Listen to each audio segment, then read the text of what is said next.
साहिबान मेहरबान कदरदान, खोलता हूं अपनी कहानियों की दुकान। मैं हूं आपका दोस्त जयेश और आप सुन रहे हैं बुक ऑडियो। कहानी का शीर्षक है 10वीं फेल और इसके लेखक हैं अजय राज सिंह। तीसरे अध्याय में आपने सुना कि कैसे प्रकाश के कहने पर बबलू शुक्ला और डब्लू पांडे सरकारी ठेके को प्राप्त करने के लिए श्री चमन पटेल के ऑफिस जाते हैं और अपनी सूझबूझ से रोड बनाने का ठेका हासिल करते हैं। अब आगे। अध्याय 4, बहुपद। हमने देखा है इंसानों को बड़ी बड़ी बातें करते हुए, और यही कारण है कि हम किसी पर आसानी से भरोसा नहीं करते। अब कहने को तो डॉन भैया भी कहते थे कि हमको पकड़ना मुश्किल नहीं, नामुमकिन है। पर क्या हुआ? दूसरों का तो ठीक है, कभी कभी हम खुद पर भी संदेह करने लगते हैं। हमने अम्मा को हाउ कह तो दिया, फिर भी चाहते थे कि कहीं से दूसरी राय ले ली जाए। हम लड़की देखने जा रहे हैं। हमने प्रकाश और डब्लू को बताना उचित समझा। तुम दोनों को भी साथ चलना पड़ेगा। ऐसा कैसे बे? डब्लू अचानक फूट पड़ा। मतलब तुमको भी ब्याह करना था क्या? ये क्या कह रहे हो? जब समय था तब याद नहीं आया कि मौसम अभी ही बना है? हमको तो लगता है कि मौसम ही अभी बना है, प्रकाश बोला। वैसे तुम दोनों में काबिलियत तो नहीं है, फिर भी हमको लगा कि कुछ सलाह दे पाओगे। हमने विचलित मन से पूछा। हम सही तो कर रहे हैं ना? अब भैया बात ऐसी है कि, प्रकाश आगे होकर बोला, आप गलत नहीं कर रहे हो। अब ई का बात हुआ बे? सही तो कह रहा है, डब्लू बोला। वैसे भी जिंदगी में रोज कुछ नया होना चाहिए। अब सब कब बदल जाएगा तुमको पता भी नहीं चलेगा। सब कुछ एकदम नया।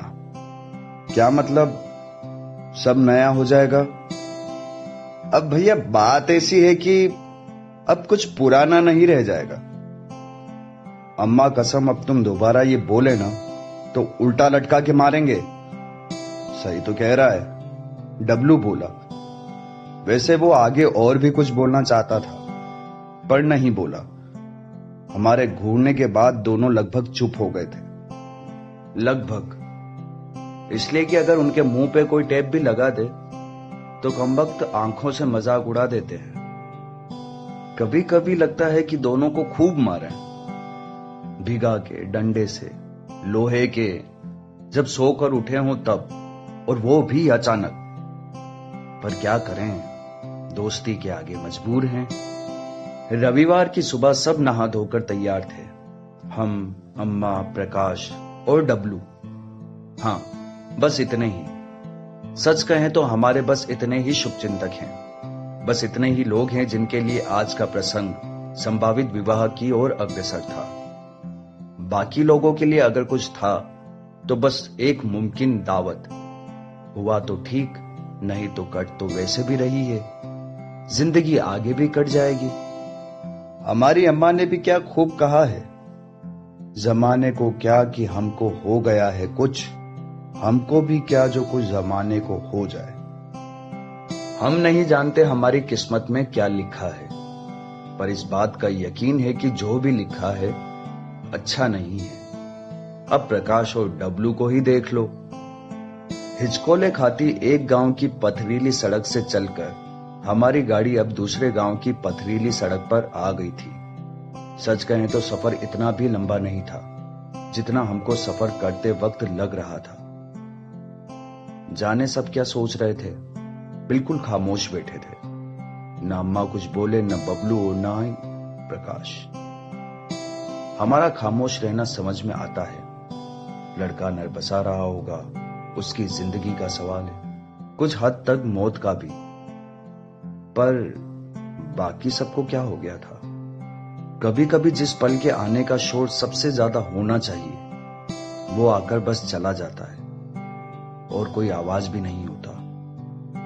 काकी, जीजू आ गए। शर्मा निवास की छत से कान झनझना देने वाली आवाज आई। जाहिर तौर पर किसी कन्या की थी।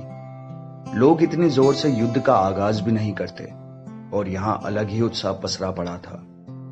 हम सब ने जमीन पर कदम रखा ही था कि पूरी शर्मा फैमिली हमारे स्वागत में आ गई। हम बारात लाना तो नहीं भूल गए? प्रकाश धीरे से कान में खुसफुसाया। बात उसकी भी सही थी। ऐसा स्वागत कौन करता है भाई? देख लेना भैया, कहीं मंडप वंडप नहीं लगा रखा हो। डब्लू घी डालने लगा। ये जो हमारे साथ हो रहा था, कहीं तो देखा देखा सा लग रहा था। हाँ, बिल्कुल वैसा ही जैसा फिल्मों में होता है।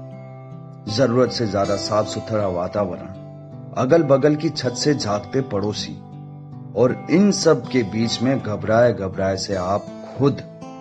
आपके ठीक सामने की पहली 2 लाइन में खड़ी होती है घर की महिला मंडल। मतलब माँ से लेकर दादी से लेकर चाची से लेकर भूआ से लेकर मौसी। हर वो शख्स जिसने 2 दिन पहले ट्रेन का तत्काल टिकट सफलतापूर्वक हासिल कर लिया होता है। उनके ठीक पीछे रहती है एक लाइन पुरुषों की।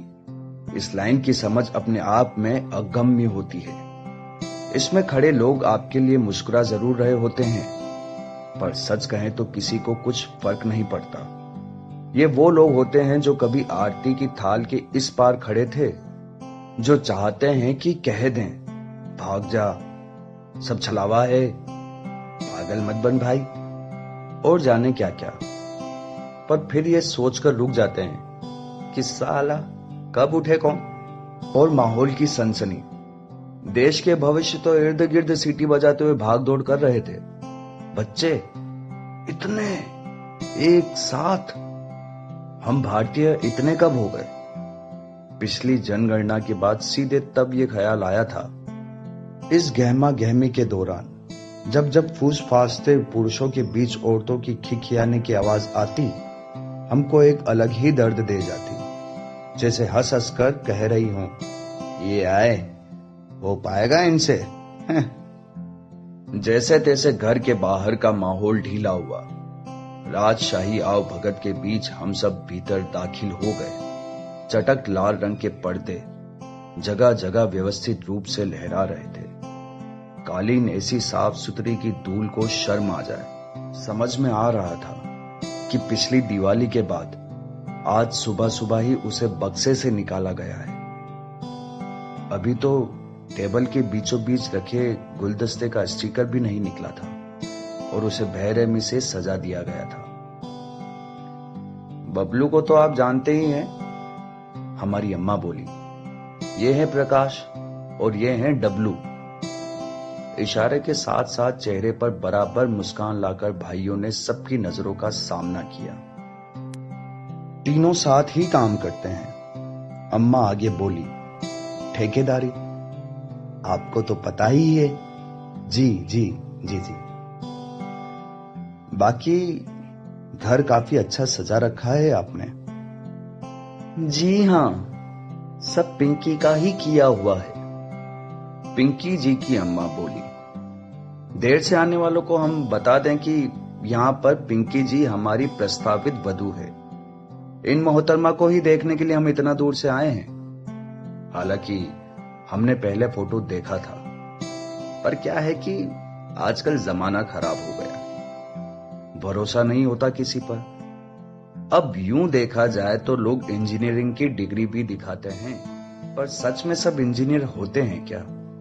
हमारी पिंकी कभी खाली ही नहीं बैठती, जब देखो कुछ ना कुछ करती ही रहती है। कभी सिलाई लेकर बैठती है तो कभी पेंटिंग, और खाना बनाने का शौक तो पूछिए ही मत। घर के कामों में बड़ा मन लगा रहता है उसका। तारीफें सुनकर बहक मत जाना, डब्लू हमारे कान में धीरे से बोला। ऐसा है कि किसी जगह हमको भी बोला गया था कि तुम्हारी भौजाई के हाथ में जादू है, पर देख लो हमको हर रात घर जल्दी जाना पड़ता है रोटी सेकने के लिए। सच कहें तो हमको समझ नहीं आ रहा था कि क्या करें। मतलब मुस्कुराएं, शर्माएं, कुछ कहें या चुप रहें। एक तो कमरे में इतने सारे लोग और हर कोई साला हमको ही देखे जा रहा था। काहे भाई, तुम सबकी तो हो गई ना, मिल गया ना जो चाहिए था। अब हमारे पीछे काहे पड़े हो? हम आ गए हैं, जिसको ब्याह करना है उसको देख लेने दो। पसंद आए तो ठीक, नहीं आए तो कट लेंगे। हमको बार बार देखकर तुम काहे मुस्कुरा रहे हो हैं? हमको लग रहा था कि हमको छोड़कर आज सभी का दिन है। आलम यह था कि हमको सामने रखे समोसे भी दुविधा में डाल रहे थे। लाल चटनी सही रहेगी या हरी? खूब बकेती हुई, बिल्कुल फिजूल, मतलब बिना सिर पैर के।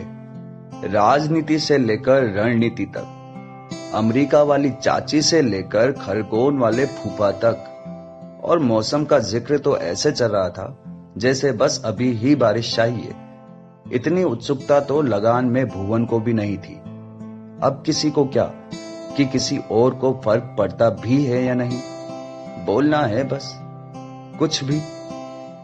पूरे 45 मिनट की खींकी खींकी के बाद एक अधेड़ उम्र की महिला बगल की सीढ़ियों से उतर आई। हम तय करने ही वाले थे कि ये पिंकी जी की मौसी है या बुआ, पर आते ही खुसर फुसर उन्होंने हमारी प्रस्तावित सास के कानों में किया। हमारा ध्यान भटक गया। कहीं तो देखा है ऐसा। प्रकाश हमको कोनी मार के आहिस्ते से बोला, ऐसे माहौल में किसी का किसी के कान में कुछ कहना संदेह पैदा करता है। बिल्कुल, और ये बहुत आम बात है। हमने सोचा, सो हम ज्यादा चिंतित नहीं हुए, पर माहौल में हल्की गहमा गहमी जरूर आ गई थी। तापमान 2 डिग्री और बढ़ाने के लिए प्रकाश हल्के स्वर में हमसे फिर बोला, हमको पता है यहां क्या हो रहा है।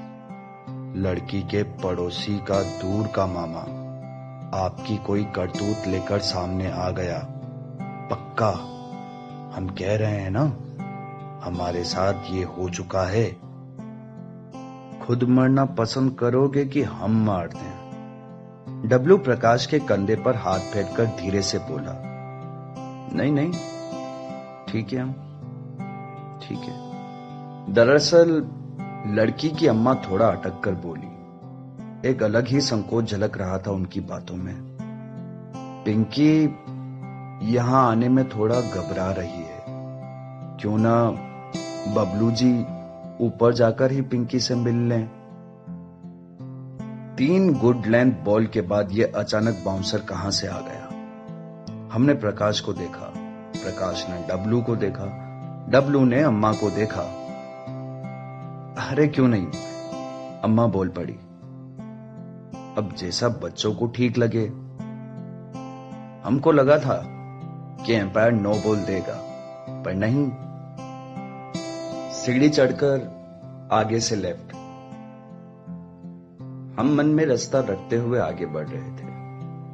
आज तक ऐसी किसी परिस्थिति में हम डब्लू को आगे कर दिया करते थे।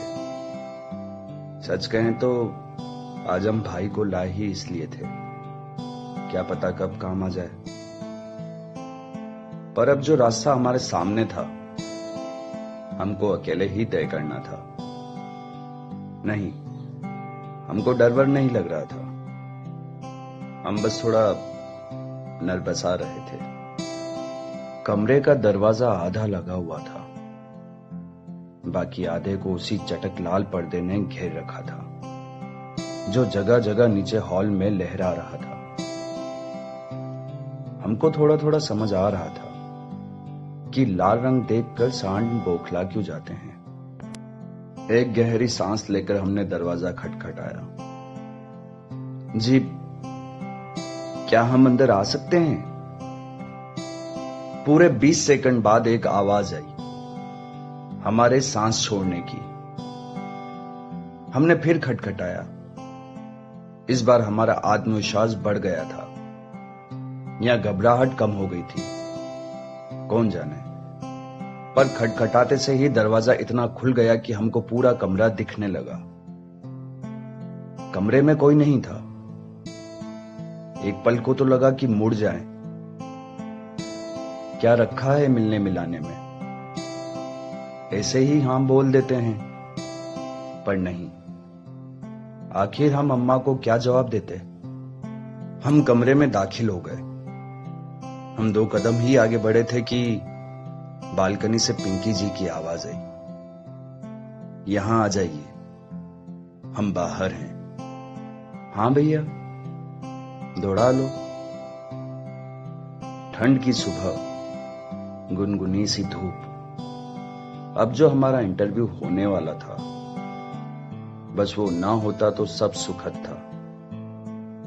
पिंकी जी हमारा इंतजार कर रही थी। खुले बाल, जरूरत से ज्यादा मेकअप और हरे रंग की साड़ी। देखकर समझ आ रहा था कि कुछ देर पहले साड़ी के साथ जबरदस्ती हुई है। हम फालतू बातों पर टिप्पणी नहीं करते, नहीं तो बता देते कि देवी जी सच में खूबसूरत थी। यह हमारी जिंदगी में कन्याओं के अभाव ने उनको अपने आप खूबसूरत बना दिया था। जी हम बबलू शुक्ला। दबी आवाज में हमने लगभग खुद से ही कहा, भगवान का शुक्र है कि पिंकी जी को सुनाई दे गया। अच्छा, फिर तो हमको भी बताना पड़ेगा। पिंकी जी ने फौरन जवाब दिया, हम पिंकी शर्मा। अगले 20 सेकंड के विराम में उन्होंने हमको ऊपर से नीचे तक परख लिया। आदमी तो तुम टंच मालूम होते हो, हम फालतू का ही टेंशन आ रहे थे। वो बोली।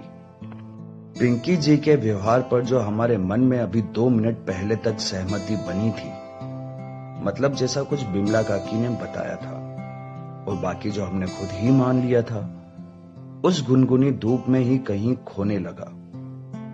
शांत स्वभाव, शर्मीला अंदाज, जो कम ही बोले पर असरदार। कहां भैया, ये तो कॉलेज का प्रोस्पेक्ट्स हो गया। सुना है अपने गांव के जाने माने ठेकेदार हो, बिल्डर। हमने धीरे से पिंकी जी की बात खत्म की, पर बात खत्म कहां। अगर ऐसे ही वो बात खत्म कर दे तो काहे की पिंकी और काहे की शर्मा। हाँ वही, बिल्डर, कॉन्ट्रैक्टर और भी जो बोलते हो तुम जैसे लोग खुद का मन रखने के लिए। काम तो वही है ना। जी, भगवान कसम हमको लग रहा था कि सालों पहले जहां से स्कूल छोड़े थे, आज का दिन वहीं से वापस शुरू हो गया है। बस पूरे क्लास में अकेले हम हैं और मास्टर साहब अब मास्टर साहिबा के रूप में सामने खड़े हैं। समोसे अच्छे थे, हमने थोड़ा रुककर कहा। अब और कहते भी क्या। शुक्ला जी, मैडम आगे बोली, सच में इतने भोले हो या बन रहे हो? सच कह रहे हैं। हम बिना कुछ भी समझे बस फूट पड़े। इतने अच्छे थे कि शाहजहां खा ले तो हाथ ही कटवा दे। वो मुस्कुराने लगी। चलो, इतना तो पता चला कि झूठ बोल लेते हो, पर माहिर नहीं हो। जिस तरह उन्होंने हमको मुस्कुराकर देखा, उस पल में हमारा मुस्कुराकर नजर झुका लेना जैसे लाजमी हो गया। ना तो हमको देखकर कोई कह सकता है कि हम समोसे बना सकते हैं, और ना ही समोसों को देखकर कि वो हमने बनाए हैं। फिर काहे मेहनत कर रहे हो? हाँ, समोसे बहुत ज्यादा पसंद आए हो तो रास्ते में मिश्रा जी को धन्यवाद बोलते हुए जरूर निकलिएगा। वही मोड़ पर अपने मिठाई वाले बोर्ड दिख जाएगा। कसम से जादू है उनके हाथों में। और कहीं शाहजहां मिल जाए तो दूर ही रखिएगा इस गली से। क्या है कि मिश्रा जी के हाथों के बिना पूरे मोहल्ले का हाजमा बिगड़ जाएगा। हमने तो खाया भी नहीं, हम बोले। तो फिर क्या, स्मॉल टॉक? पिंकी जी मुस्कुराने लगी। ऐसे ही मतलब। हाँ, हमको कुछ भी समझ नहीं आया। कुछ नहीं, तुम्हारे सिलेबस के बाहर है। बेइज्जती? हल्का हल्का। इतना कहकर वो हंसने लगी। अब खड़े खड़े ही अपना दिल तोड़वाओगे या बैठोगे भी? 9x6 के चेहरे पर हमने 3.5 इंच की घातक स्माइल निकालकर सामने रखी कुर्सी पर खुद को आराम दिया। तुमको कुछ समझ में नहीं आ रहा है ना? वो चेहरे के भाव बदलते हुए बोली। हमको सुनाई ही कहां पड़ रहा है कुछ। इतने भी भोले नहीं हो तुम। वो तो वक्त बताएगा। तो अब तक मैच का हाल ये था कि पहले बल्लेबाजी करते हुए हमने कुछ विकेट शुरुआत में ही खो दिए थे। हालांकि अब पारी कुछ संभलती हुई नजर आ रही थी। देखो, हम नहीं जानते तुम क्या सोच कर आए हो। पिंकी जी अब संजीदा लहजे में बोल रही थी। पर अभी हम शादी नहीं करना चाहते हैं और हमको लग रहा था कि हम तय करेंगे, ह और म। हम। इतनी नाइंसाफी तो तब भी नहीं हो रही थी जब गब्बर ने कहा था, बहुत नाइंसाफी है। पर हां, उसके बाद जो 3 गोलियां हवा में चली थी, हम उनको बराबर सुन पा रहे थे, खुद पर चलते हुए। अब हमको समझ में आने लगा था कि बातें किस ओर जा रही है। हम चुपचाप बस बैठे रह गए। कान सुन पड़ गए क्या? पिंकी जी ने इस बार थोड़ी ऊंची आवाज में कहा कि समझ में कम आता है। कमाल आदमी है बे। हम कह रहे हैं कि हम तुमसे शादी नहीं कर सकते और तुम्हारा कोई रिएक्शन ही नहीं है। हम घर से निकल तो आए थे, पर कुछ भी सोचा नहीं था कि यहां क्या होगा। इस गांव में, शर्मा निवास में, इस छत पर, या आज कहीं भी कुछ भी हो जाए, हमको कुछ खास फर्क नहीं पड़ने वाला था। हमारा ब्याह के लिए मान जाना, लड़की देखने भी आ जाना, वगैरह वगैरह, ज्यादातर तो इसलिए था कि अम्मा चुप हो जाए। पर अब जब अचानक बराबर बगल में बैठाकर पिंकी शर्मा ने हमको मना कर दिया था, फर्क पड़ रहा था। इतना भी नहीं कि छलकने लगे, पर हां, पड़ जरूर रहा था, हल्का हल्का। ये हम बहुत पहले ही सुन चुके हैं। हम बोले, क्या? कि हम तुमसे शादी नहीं कर सकते। हमको तो अम्मा ने बताया कि तुम पहली बार किसी को देखने आए हो। मतलब फिल्मों में बहुत बार सुन चुके हैं। मजाक इस टाइप से, हल्का हल्का। हम बोले और मुस्कुराने लगे। अब देखो शुक्ला जी, कन्या फिर बोली, कुछ अपने पर मत लेना। बस ये समझ लो कि तुम गलत समय पर गलत जगह आ गए हो। हमको यहां या ऐसे किसी दूसरे गांव में नहीं रहना। हम लाइफ में कुछ करना चाहते हैं। अम्मा कसम, हमने ये भी सुना है। हम माहौल को जबरदस्ती हल्का करने की कोशिश करने लगे। हमको अनसुना करके उन्होंने आगे कहा, यार कुछ भी पर्सनल मत लेना। हो सकता है आज से 10 साल बाद तुम हमको ऐसे ही किसी गांव में चूल्हा फूंकते देखो, या शायद किसी अखबार में कोई सनसनी पढ़ो जिसको हमने लिखा हो। कुछ भी हो सकता है। हमको कोई दुख नहीं होगा अगर हम जर्नलिस्ट न भी बन पाए। पर अगर आज हमने तुमसे शादी करके जर्नलिस्ट बनने की कोशिश ही खत्म कर दी, तो हम अम्मा की कसम खा के कहते हैं, नर्क बना देंगे तुम्हारा जीवन। किसकी अम्मा कसम? हमने धीरे से पूछा। तुम्हारी या हमारी? दोनों की। तो स्थिति ये थी कि हम पारी संभालने के बारे में सोच ही रहे थे कि तेज बारिश के कारण मैच रद्द हो गया। नतीजे का तो कोई सवाल ही नहीं था। बस फिर हम उठने लगे। तुमको जो भी लगता है कि ऐसे समय पर हमको कहना चाहिए, मान लो हमने कह दिया। जो भी कह लो, टशन भरपूर था हम में ये कहते वक्त। पिंकी जी मुस्कुराने लगी। हम वापस दरवाजे तक पहुंचे ही थे कि पीछे से आवाज आई, वैसे आदमी तुम बेहतरीन लगते हो। तुमको लगता है कि हम फिर कभी मिलेंगे? हल्का हल्का। हमने बस इतना कहा और उनको मुस्कुराता छोड़कर वापस आ गए। अब क्या फर्क पड़ता है कि हमने नीचे आकर अम्मा से क्या कहा?